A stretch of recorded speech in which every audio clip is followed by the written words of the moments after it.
Hi guys, and welcome to the first episode of thinQtalks. In this podcast, what we basically try and do is give you context of industry, of technology, of investing, and of starting up.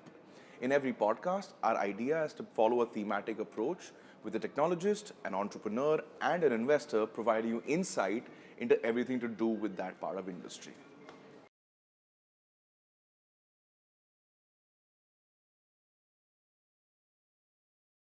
Today we'll talk more about the landscape of innovation, the landscape of incubation, and how the growing ecosystem is empowering young entrepreneurs. So we'll start maybe with the technologist in the room to maybe set the context of saying, what do you think is the largest deficit in our startup ecosystem today? And how do you think the role of young, early entrepreneurial technologists are going to pave the way? My first intent on solving technologies prompted me to understand why is technology relevant and what is technology relevant in what times. If you roll up the years, technology has been relevant from the third industry revolution. But the challenge is that relevance of technology depreciates and gets redundant after a few period of time. Right. The design thinking behind technology doesn't go away. Tools and ammunitions go away. What today's India's ecosystem of startups think of technology today is fundamentally these are the set of tools, these are the set of technologies, and we will implement or use them to create products. But the design part of product making has to be technology agnostic, because when you build a product, I'll take the example of something like Microsoft. Microsoft's original CRM was not built on the technology what it is built on today. But the design principles of Microsoft's CRM still remains. If I speak about SAP, the design principles of what an end-to-end ERP was 20 or 25 or 30 years back still remains the same, solving the same processes and problems, but the technology fundamentally underneath is changed. So the startup ecosystem has to come out of this bubble that tools and technologies will make me products.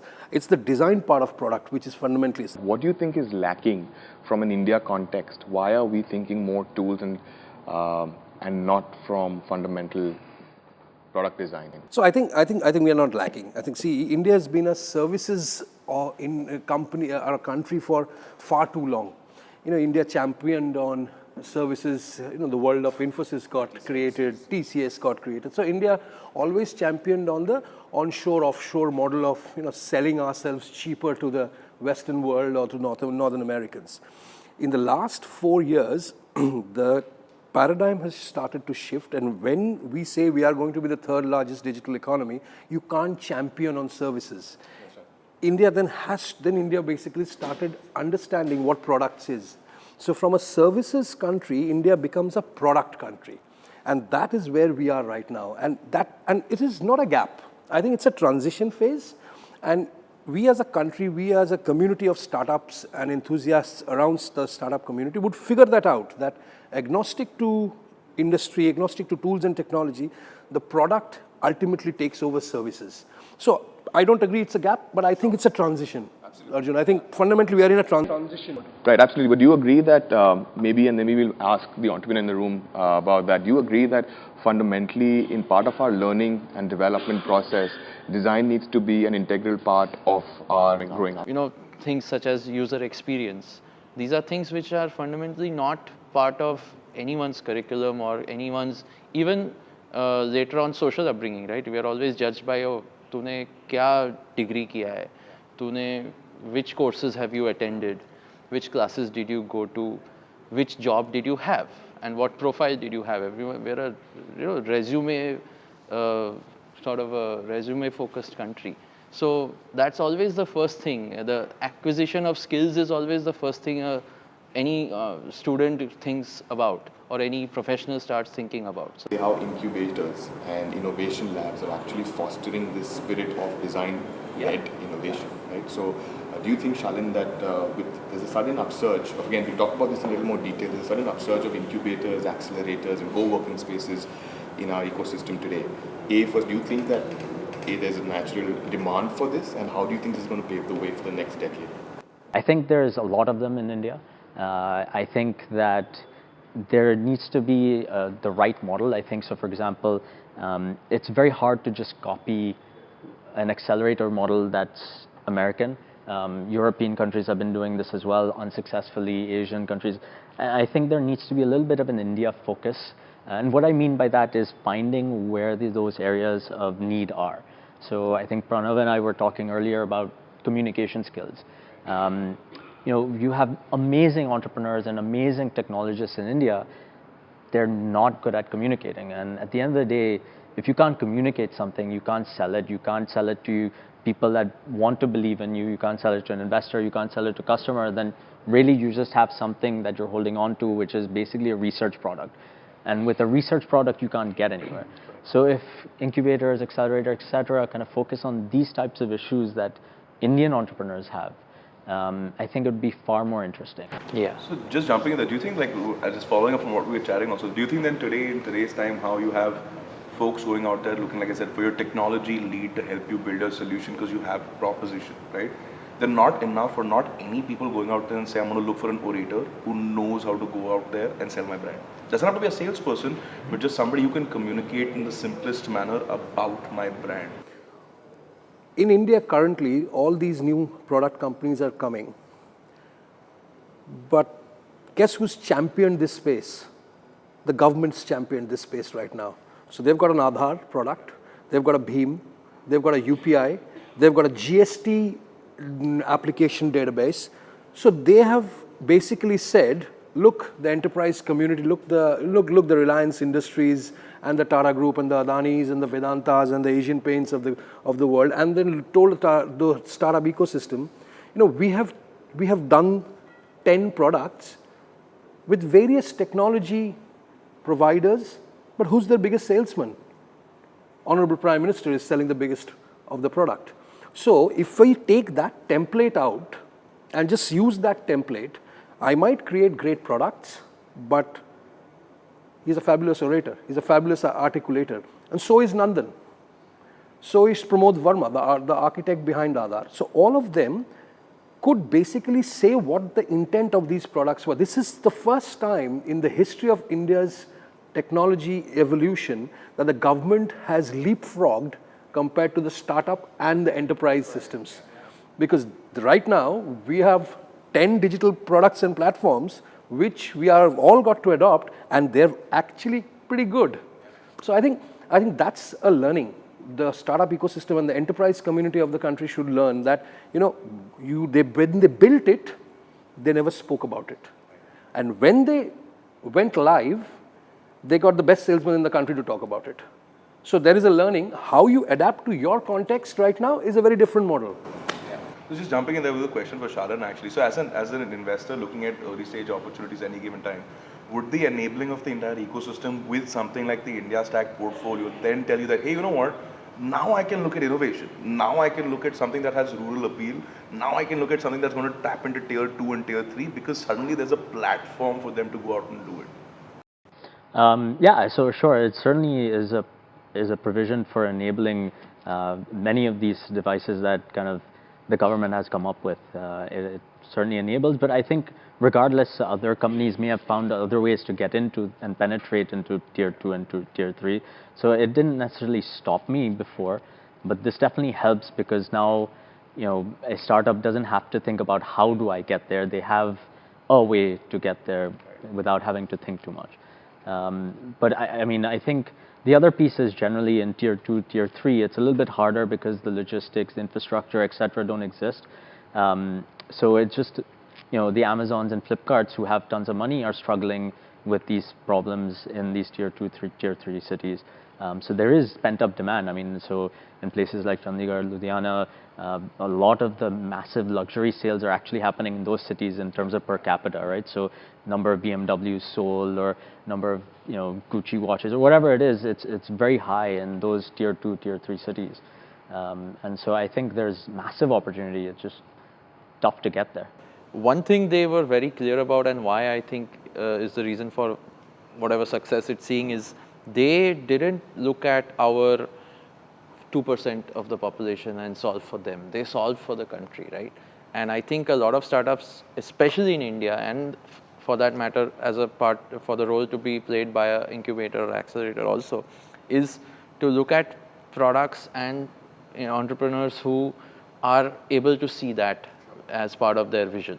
I'm not saying every product will, but at least someone who has a sense of awareness of what this country has to offer and what to solve for, what should be solved for. I think that's also a sign of potential success, because that's where the opportunity really lies if you think about India and in the context of India.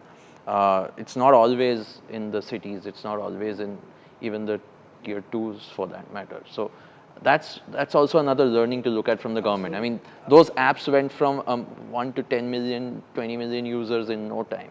And that's simply because they address such a large audience.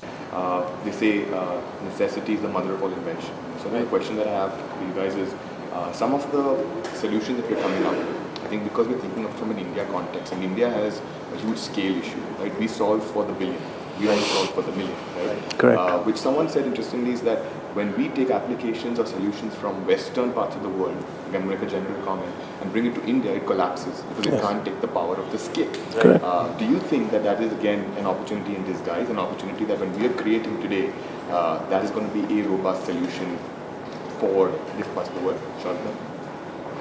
So I'll give you an example. As all of you guys know, I was part of that entire geo ecosystem.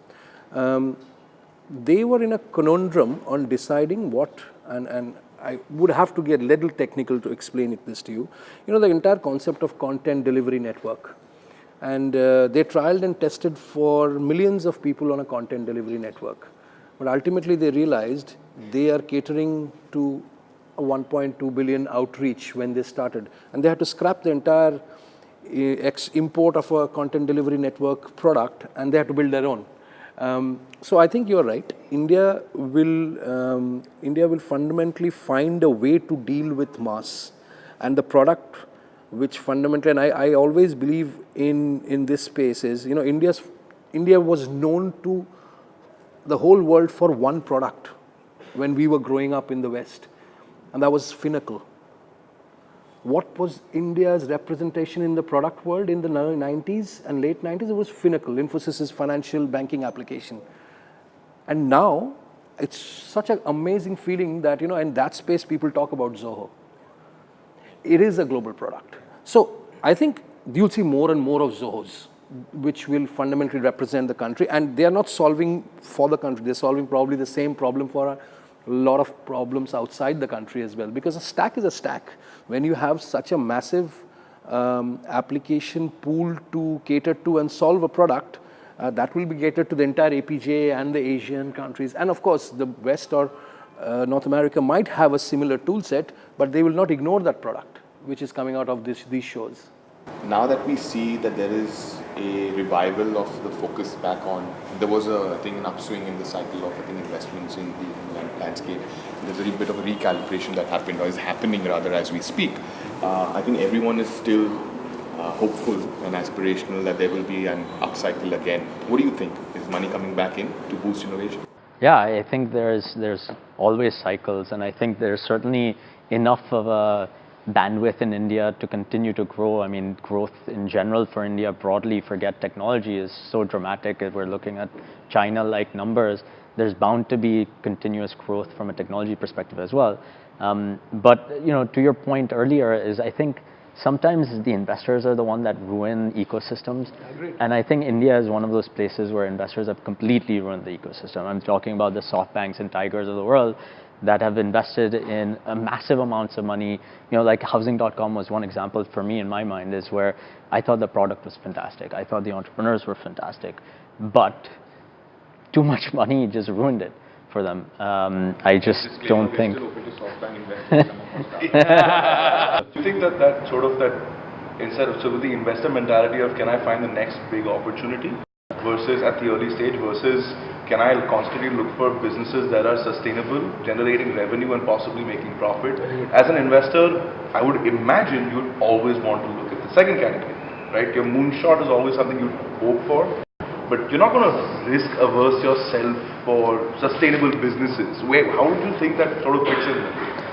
So I don't necessarily agree that it has to be something that's, you know, immediately profitable or clarity of profit necessarily. I think that you've seen enough examples, everything from a Facebook, Instagram, Twitter, all these business models have taken a very long time to kind of graduate to that, and now they're incredibly profitable. So I don't think that's necessarily the issue, but dumping money where you don't even have clarity. So let's take e-commerce as a whole, right? Is the number of people that were even online or had the ability to transact online was very small. And so you can't just dump money on e-commerce assuming that the same thing will happen as it did in the US, Europe, and China.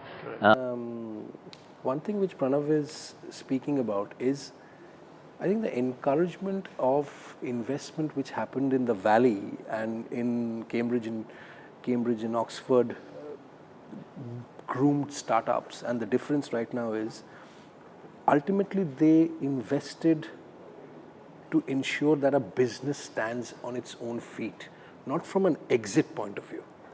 You know, ultimately they ensured that, you know, if you go back a decade, the investments were ensuring, and there were the same boys were in charge of grooming and making a business sustainable. So do you think it's maturity of ecosystem? So one really startling fact that I came across was that over 60%, if you look at total number of investments made, like per stage, right?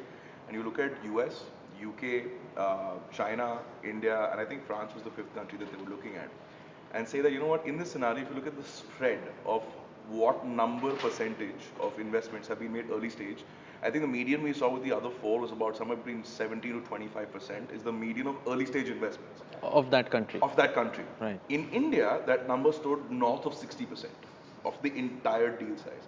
And that was something that that started making me think that, is that immaturity of the ecosystem? Is that a sign of No, possible? I think that's the opportunity of the ecosystem. That everyone is starting out here right now. Even the 10-year-old companies are still getting money. Like so that means there's still a lot to happen. I mean, if someone has to invest, India is an early stage opportunity. So that's why the roles of incubators are all the more necessary, right? I think that's where you're further earlier stage. So why are we obsessed with tech? And I'm being a technologist, I'm saying, I would love to see a non-tech organization and a startup getting funding like that. And if you see that mean, about 73%, which I saw that stats, and 73% of them are tech, which is, you know, we need, India has been championing brick and mortar Why did Valley become a hotbed for investment in tech also was because they realized tech scales the fastest, right? Tech is easy to put money, you put X and you get 100X possibly. But that was also because the market was ready to take up that 100X. Correct. Whatever tech was making, there was a consumer base to adopt it. In India, you both need to develop the consumer base as well as the product base. So what's happening with the problems which Shalin was talking about, with investors pouring in too much money and being a little too overzealous on what they thought they'll get back, is in the latter, is in the fact that, hey, they thought, okay, let us push money behind the tech and the consumers will just lap it up. But that's not the case. But that again, I think that's also with the vantage point of looking at India as a consumer-driven economy. But if you look at, say, building tech from India because of the cost effectiveness, right, but then scaling it. Correct. So That was the objective, and that's the reason why that is at the higher 60s. And I think it won't be higher 60s, but that will still champion a humongous amount of space. But, you know, I would love to see a brand coming out which is globally taking over in the retail space, you know, or fundamentally an automobile giant coming out of India which actually takes over the globally. So how many times have we seen that we have come across in the auto sector and we have had that model globally popular? That's where you need to, that's where you actually become a proper economy. Maybe space. Oh, space, yes, absolutely. It's still startup ecosystem. I mean, Flipkart's still termed as a startup.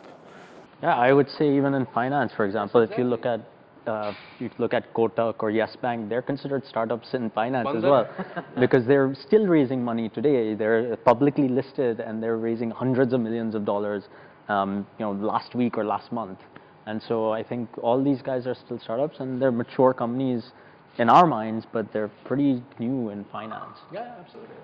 No, it's great. It's great to know that apart from just being a business evolution, an innovation evolution, and a technological evolution, I think we're actually witnessing a very cultural evolution. Yeah. The mindset is changing, I think, which is I think setting the stage for us, and we're poised to actually see much more happen in the next decade.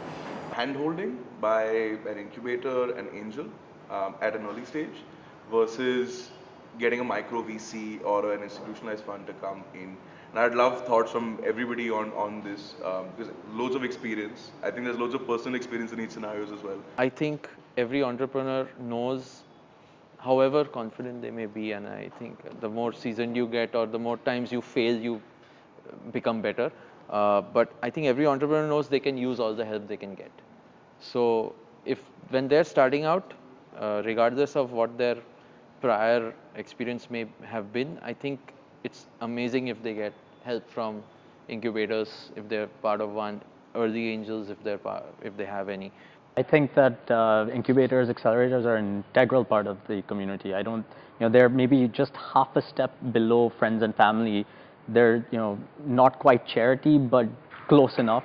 And without them, you can't get to, that first $10,000 check or that first $5,000 check gets them moving, gets them to form a company, gets them to actually sit down and think about how they're going to build a product. And so I think that is insanely important.